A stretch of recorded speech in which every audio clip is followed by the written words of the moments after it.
Assalamualaikum warahmatullahi wabarakatuh dan selamat pagi adik-adik sekalian. Hari ini kita akan belajar mengenai sistem gerak, yang dimana sistem gerak ini berkaitan dengan rangka tubuh kita. Rangka tubuh. Fungsi rangka tubuh bagi manusia yang pertama memberi bentuk, yang kedua alat gerak pasif, yang ketiga melindungi organ tubuh dalam, yang keempat tempat melekatnya otot rangka, yang kelima menunjang tegaknya tubuh, dan yang keenam tempat pembentukan sel-sel darah. Nah, sel-sel darah ini terbagi atas 3, yaitu leukosit, trombosit, dan eritrosit. Rangka tubuh itu sendiri terbagi atas 2 bagian, yaitu rangka aksial dan rangka apendikular. Rangka aksial adalah rangka yang terletak pada sumbu tubuh, sedangkan rangka apendikular adalah rangka yang terletak di luar sumbu tubuh. Rangka aksial terdiri dari tulang tengkorak, tulang hyoid, dan tulang belakang. Tulang tengkorak dibagi menjadi 3, yaitu tulang kepala atau dikenal dengan kranium, tulang wajah, dan tulang pendengaran. Tulang kepala terdiri atas 1 tulang dahi, 2 tulang ubun-ubun, 1 tulang kepala belakang, 1 tulang baji, 1 tulang tapis, dan 2 tulang pelipis. Adik-adik bisa perhatikan pada gambar di samping untuk melihat bagian-bagian dari tulang kepala itu sendiri. Tulang wajah. Tulang wajah tersusun atas 2 tulang rahang atas, 1 tulang rahang bawah, 2 tulang pipi, 2 tulang langit-langit, 2 tulang hidung, 2 tulang air mata, 1 tulang mata baja, 2 tulang konkal nasal interior. Sedangkan tulang telinga terbagi atas 3, yaitu 2 tulang martil atau malleus, 2 tulang landasan incus, dan 2 tulang sanggurdi atau staples. Untuk lebih jelasnya, adik-adik bisa perhatikan pada gambar yang ada di layar. Jadi yang bagian ini ada bagian temporalnya, ada tulang air matanya, tulang hidungnya, tulang pipi, tulang rahang atas, rahang bawah, sigotik, oksipital, dan parental. Tulang belakang. Tulang belakang ini memiliki fungsi untuk menyangga tubuh. Tulang belakang itu sendiri terdiri atas 33 ruas tulang, di mana yang pertama terdiri atas 7 ruas tulang leher atau dikenal dengan cervix, yang kedua 12 tulang punggung atau toraks, 5 ruas tulang pinggang atau lumbral, 5 ruas tulang belakang atau sacrum, dan 4 ruas tulang ekor atau coxikeal. Sedangkan tulang dada terbagi atas 3 bagian, yaitu hulu, badan, dan tajuk pedang. Adik-adik bisa perhatikan gambar yang ada di layar ya, untuk bagian-bagian dari pembagian susunan tulang belakang itu sendiri. Tulang rusuk. Tulang rusuk terbagi atas 3 bagian, yaitu tulang rusuk sejati, tulang rusuk palsu, dan tulang rusuk melayang. Jadi pada gambar bisa diperhatikan itu ada 7 pasang tulang rusuk sejati, 3 pasang tulang rusuk palsu, dan 2 pasang tulang rusuk melayang. Rangka apendikular ini terdiri atas 2, yaitu anggota gerak atas dan anggota gerak bawah. Salah satunya untuk rangka anggota gerak atas bisa diperhatikan di gambar.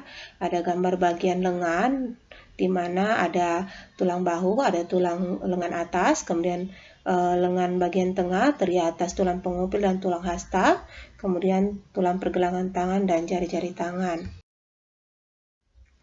Ini bagian untuk tulang yang ada di telapak tangan ya, dikenal dengan phalanges. Kemudian telapak tangan bahasa latinnya adalah metakarpal. Kemudian pergelangan tangan adalah karpal. Kemudian ada bagian lengan bagian bawah itu radius dan ulna. Tulang anggota gerak bawah itu terdiri atas tulang gelang panggul dan tulang kaki. Kita mulai dari tulang gelang panggul, yaitu terdiri atas 1 tulang duduk atau ischium, 1 tulang ilium, 1 tulang kemaluan atau pubis, dan terdapat acetobulum, yaitu lekukan tempat melekatnya tulang paha. Kemudian tulang kaki terdiri atas 2 tulang paha, 2 tulang betis, 1 fibula, 2 tulang tempurung lutut atau patella, tulang kering tibia, 14 buah tulang pergelangan kaki, 10 tulang telapak kaki, dan 28 tulang jari kaki atau phalanges. Untuk lebih jelasnya, adik-adik bisa perhatikan pada gambar yang ada di layar ya. Jadi ada digambar ada bagian tulang, susunan tulang bagian tangan dan bagian kaki ya. Proses pembentukan tulang. Nah, pada awalnya tulang itu berasal dari tulang rawan. Kemudian seiring waktu itu akan menjadi bagian-bagian tertentu akan mengeras menjadi jaringan yang lebih kuat lagi. Ya, kita bisa perhatikan pada gambar. Jadi pertama bagian yang satu ini adalah tulang rawan, di mana tulang rawan itu lambat laun mengeras menjadi tulang sejati. Itu. Kemudian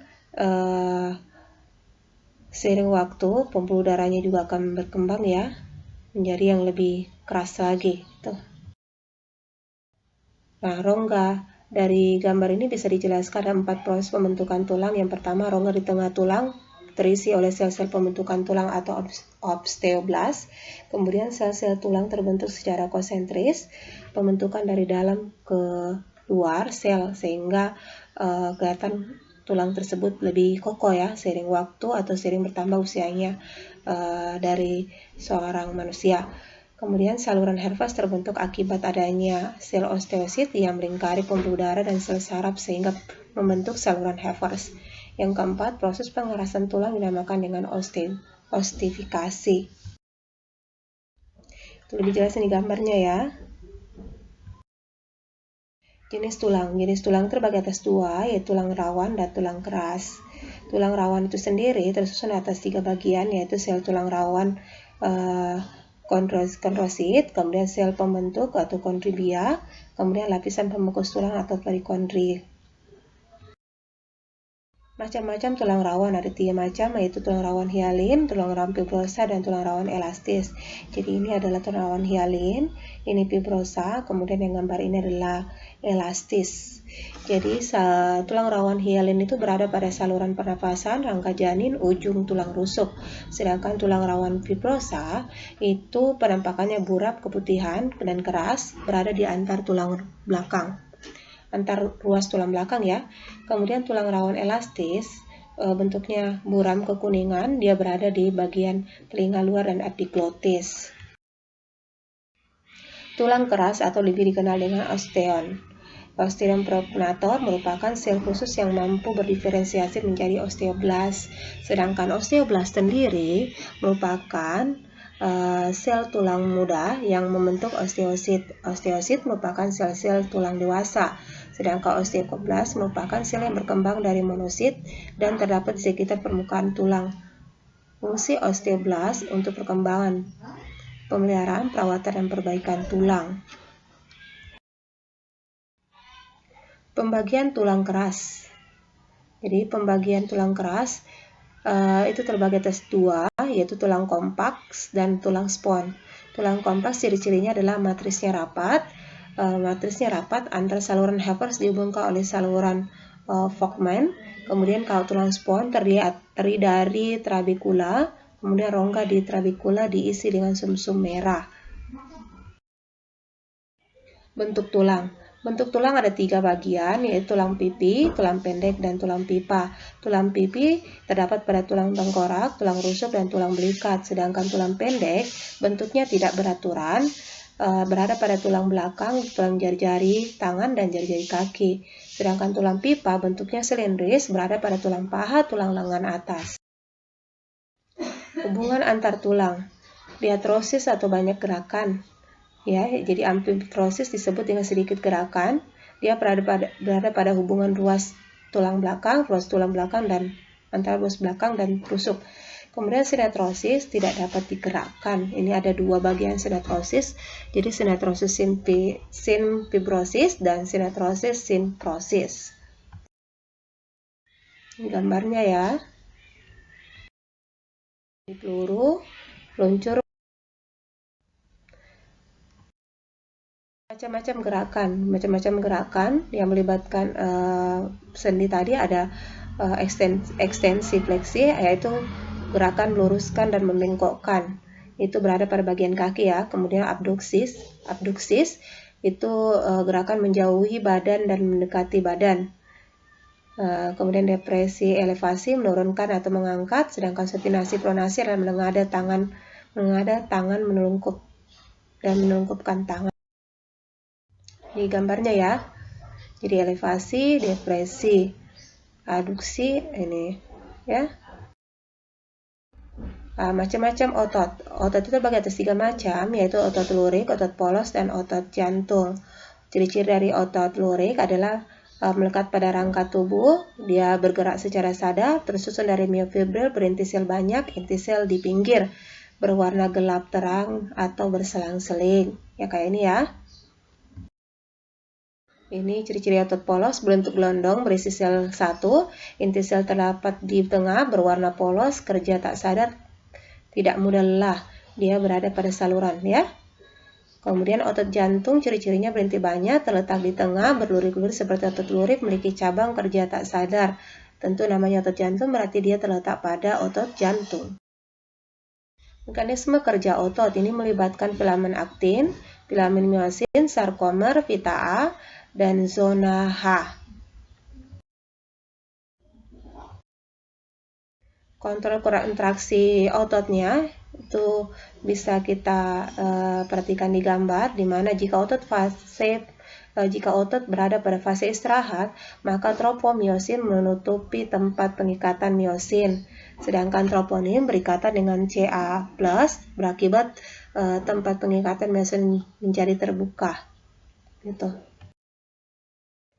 Mekanisme kontraksi rincinya yaitu kepala miosin berikatan dengan ATP, di mana ATP tersebut memiliki energi yang rendah, kemudian terjadi hidrolisis ATP, ADP, dan melibatkan energi yang tinggi. Kemudian akan membentuk kepala miosin berikatan dengan aktin membentuk aktimiosin, maka terjadilah pembebasan ADP tambah sehingga terjadi relaksasi sehingga meluncurkan aktin, maka terjadilah pengikatan ATP kembali pada kepala miosin seperti yang gambar ada di samping ya.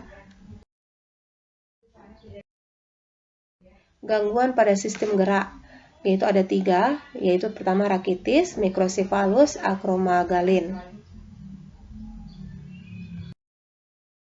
Gangguan fisiknya adalah fraktura sederhana, grand stake, comminuted, spiral, transversal, dan common.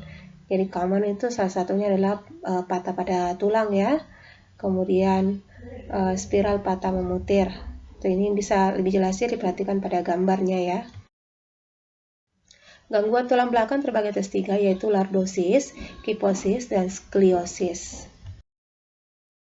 Gangguan pada sendi ada 3, yaitu disklasi atau kesileo. Jadi ankilosis, sendi tidak dapat digerakkan, artritis, peradangan pada sendi.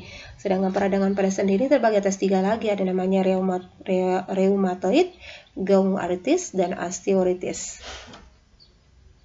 Untuk lebih jelasnya, adik-adik bisa perhatikan pada gambar. Oke, demikian materi pada hari ini. Dan jangan lupa subscribe, like, dan komennya ya. Terima kasih.